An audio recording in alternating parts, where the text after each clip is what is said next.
जन्म से लेकर मृत्यु तक हर जगह विधि विधान से कार्यक्रमों को पूर्ण करवाने के लिए पुरुष पंडितों को बुलाया जाता है, लेकिन कहीं आपने देखा है कि इन कार्यों को महिला पंडित ने पूर्ण करवाया हो। उदयपुर में एक 64 वर्षीय महिला पंडित मुंडन, शादी, गृह प्रवेश, यहाँ तक कि मृत्यु के बाद अंतिम संस्कार की क्रियाएं भी करवाती हैं। सरला गुप्ता नाम की इस महिला ने शादियां समेत अन्य शुभ कार्य करवाने की शुरुआत साल 2016 से की थी, लेकिन कोरोना काल में लोगों के अंतिम संस्कार की क्रियाएं संपन्न करवाई गई हैं। यही नहीं, सरला गुप्ता ने कई महिलाओं को वैदिक मंत्रों का प्रशिक्षण दिया है। इनमें से कुछ महिलाएं गृह प्रवेश और शादी कार्य करवाना शुरू कर चुकी हैं। सरला गुप्ता ने खुद वैदिक शिक्षा हासिल की है और अन्य महिलाओं को भी प्रशिक्षित किया है।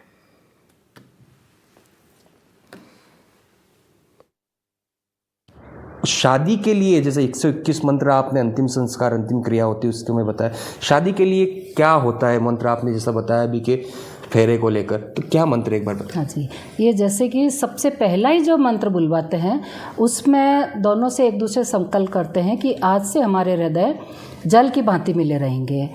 10 जगह का आप जल लाइए और उसको एक जगह मिला दीजिए, और फिर उसको अलग करने के लिए अगर आप कहेंगे तो वो अलग नहीं कर सकते हैं।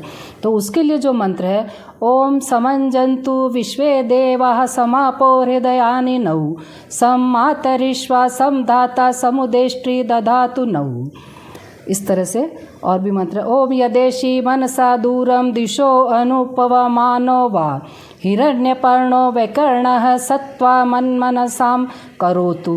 इस तरह से सभी मंत्र बोलते हैं। और अग्नि प्रज्वलित होने के पहले 2 परिक्रमाएं करवाते हैं, फिर अग्नि प्रज्वलित करने के बाद में 4 फेरे होते हैं। वो खील की आहुति देते हैं, जो अपने चावल की खील बनते हैं ना, उसकी आहुति दी जाती है।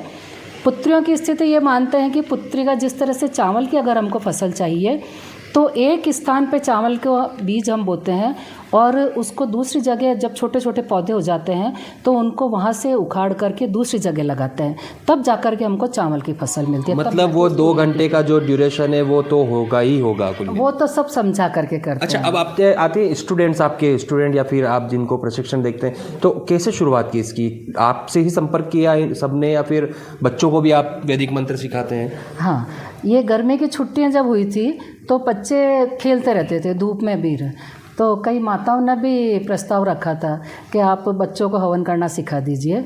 तो 2 घंटे की क्लास लगाते थे हम लोग, प्रशिक्षण 15 दिन का प्रशिक्षण दिया था बच्चों को। कॉलोनी के सभी बच्चे, अब तो बच्चे बड़े हो गए, पढ़ाई की वजह से थोड़े व्यस्त हो गए हैं, बाकी अभी इसकी उम्र के बच्चे थे तो वो लोग तो 2 घंटे के लिए बच्चों को उसमें यज्ञ करना सिखाते थे और कुछ खेलों के माध्यम से जिसमें बच्चों का मानसिक विकास हो, बौद्धिक विकास हो, शारीरिक विकास हो, ऐसे बच्चों को खेल भी सिखाए जाते थे और कुछ राष्ट्रभक्ति की बातें बच्चों को सिखाई जाती थी। वैदिक मंत्र की क्लास भी लेते थे आप? महिलाएं यहाँ पर ही है तो इनको भी सिखाया, आपसे अप्रोच किया या फिर आपने इनको बताया कि नहीं ये जागरूकता जरूरी है हिंदू संस्कृति की?